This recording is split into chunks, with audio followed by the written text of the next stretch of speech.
So as you all know, and we've talked about endlessly, there were two different paths that were presented in this second Trump era. One path is, let's call it the Gavin Newsom path or the Chuck Schumer path. And that path is, hey, MAGA, chill out a little bit. Let's go along to get along. Let's find some areas of bipartisanship and compromise and negotiation and agreement, and maybe I'll work together with you on certain things and be cool. Like, we'll figure this out, right? Let's work together. That's one path. The other path is, we can call it the Bernie Sanders path, the AOC path, the Jasmine Crockett path, Tim Walz path. That path is, hey, fuck you and that horse you rode in on. I'm going to fight you on absolutely everything. And also, by the way, my ideology is the polar opposite of yours, and you're wrong about it all. That's the other path, right? And what we're seeing is the former is making people hate you. Like, if you take the Newsom path, you're just despised. Like, people are like, you stand for nothing, you believe in nothing, you're a total opportunist, you're going like this, where's the wind going? And you're just going along, right? And it's just, there's nothing respectable about that. It's just cuckoldry, right? And the second path is leading to 86,000 people showing up for your events in an off-election year for a rally with AOC and Bernie, right? So, okay, guess which side of that fence John Fetterman is on? I don't even know why I bother asking that. Everybody knows. Everybody knows. He's, Trump, man, I agree with you on some things, man. You like common sense and stuff sometimes, bro. I'm with you, and I think the far left is kind of stupid, and I fucking love Israel, bro. He's the worst of the worst. He's the worst of the worst. He's basically a Republican. He makes Joe Manchin look like Noam Chomsky. He makes Kirsten Sinema look like Noam Chomsky. That's how bad he's gotten. How the fuck? Somebody did like an analysis of his Twitter feed, and they counted up, like in the past month, he tweeted 12 times or whatever it was, and it was like 7 of them were about Israel, and then the rest of them were like shitting on the left. There was nothing about the minimum wage, nothing about unions, nothing about universal health care, nothing about fighting Trump's warmongering, nothing about due process and these innocent people who are being shipped off to a El Salvador slave labor camp without even a hearing. There's nothing about any of that. The guy's lost. So anyway, I don't know why he thinks, it's got to be the brain damage. It has to be the brain damage. Why he still thinks like he's spitting and like he's edgy and he has people who support him. Bro, when you ran, you were pretending to be a Bernie Sanders acolyte. That's why you ran. That's why you won. Now, you're like a Trump acolyte. All the people who voted for you fucking hate you now. So why do you think, like, you say something pithy online and people are going to be like, yay, John. It's not going to fucking happen. Because if you're not full MAGA, MAGA hates you. And you're not full MAGA, right? And you're not on the left. So the fucking left hates you and all you do is shit on the left. You have no home. The brain damage made it so he doesn't understand basic political realities. So anyway, I'm burying the lead here. Let's get to the actual thing we're talking about. So Fetterman comes out and says this. Fight harder? A stunt that would have harmed millions and plunged us into chaos. We kept our government open. Deal with it. And what he's tweeting is an Axios article where AOC said, quote, we need a Democratic Party that fights harder for us. So first of all, that statement is the most benign, obviously true thing anybody's ever said. Hey, I think our political party should fight harder for regular people. How dare you? He takes issue with that because he has AOC derangement syndrome. He has leftist derangement syndrome. He does. Anything, the left said it. It's got to be wrong. It's got to be dumb. It's got to be bad. All he does is beat up on the left, and all he does is suck off Netanyahu and Israel. That's all he does. As he massages MAGA gently, caresses them in the moonlight. That's all he does. So that's the first point. Second point is, he is taking her statement and what he's reading into it, which it's fair to read this into it, because this is definitely in part what she meant. Yeah, we need to fight harder. In other words, Chuck Schumer shouldn't have caved to MAGA with the dirty CR, giving them exactly what they want, and now Doge has a green light to keep slashing shit.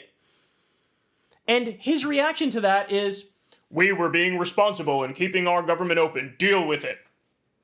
Hey, jackass, have you noticed that Doge, even before this CR fight, Elon Musk was illegally cutting the CFPB, the anti-scam police, illegally dismantling the Department of Education, illegally firing air traffic controllers, illegally cutting pediatric cancer research, like firing veterans left and right. anywhere from 100,000 to 250,000 government employees have been laid off illegally, dismantling USAID, dismantling all the...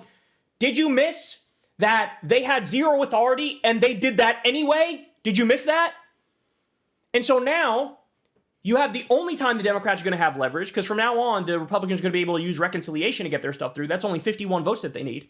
This time they needed 60 for this dirty CR. Chuck Schumer could have stood up and said, hey man, in order to get any Democratic votes, even one, you need Elon Musk to stop illegally slashing government spending. He can't hack around in the back of our agencies anymore. That's done. That's over. You have to protect Medicare, Social Security, Medicaid. Those are our demands. If you don't cave on them, we're not interested. We don't care if the government shut down for 2 years. You want to know why? Because you guys own it. You need our votes. You have to come to us to negotiate in good faith. If you don't want to negotiate, you don't get our votes.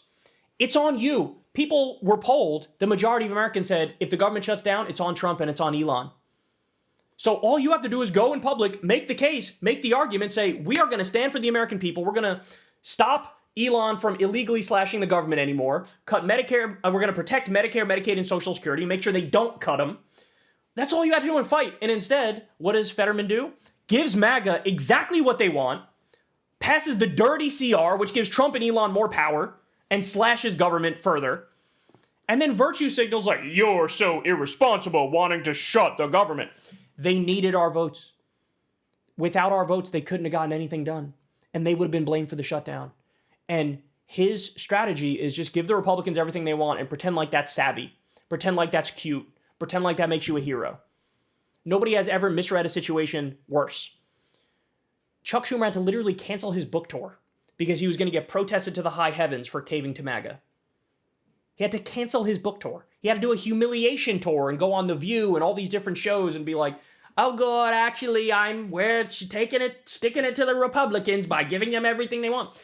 And John Fetterman is like the one dude. The other Democrats in the Senate who voted for the dirty CR, they're smart enough now to shut the fuck up about it.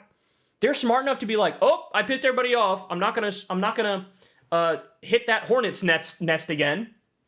Fetterman is so dumb because of the brain damage. The brain damage made him more conservative, literally. He even, admitted that. He's like, I will proudly say the most unpopular thing anybody's ever said, which is factually wrong and stupid. And, this ain't gonna work, dog. This is not gonna work. You're humiliating.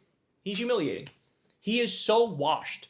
Nobody has ever been more washed. And you genuinely have a case that this man committed fraud, in my opinion. Why do I say that? When you run as a Bernie Sanders-style progressive and you focus on things like $15 minimum wage and Medicare for all, then you get in office and you fucking never mention $15 minimum wage, you never mention Medicare for all, and all you do is cheerlead genocide and enable MAGA fascism, you're not the guy who people voted for. You're just not. You're a totally different person now. So, fuck him. But thankfully, I think he's genuinely in trouble, right? Because the base hates him. He could be primary out of existence, I think. I think Conor Lamb could beat him. I really do. And Conor Lamb apology forms, bro. Everybody needs to print those shits. Because Conor Lamb was the one we thought was the more corporate Democrat. It turns out we were wrong. He's less corporate, and Fetterman is basically Republican light at this point. He's died Republican. There's no ifs, ands, or buts about it. So, there you have it. Fuck him. All right, guys. That's the show, y'all. Love y'all very much. Everybody do me a big favor. Please click like, click subscribe. That helps out massively and costs you nothing. Thank you to everybody who supports this show on Patreon. Literally could not do it without you. You guys make it possible. Without you, it would not be possible. So thank you. If you don't support on Patreon, please consider it, or you can tip with that thanks button on YouTube. That's it, man. I love you all, and I'll see you tomorrow. Peace. Hey, y'all. Do me a favor and like and subscribe. It helps out big time in the algorithm. Click the bell as well for notifications when videos drop, and watch that video on screen right now. You know you want to.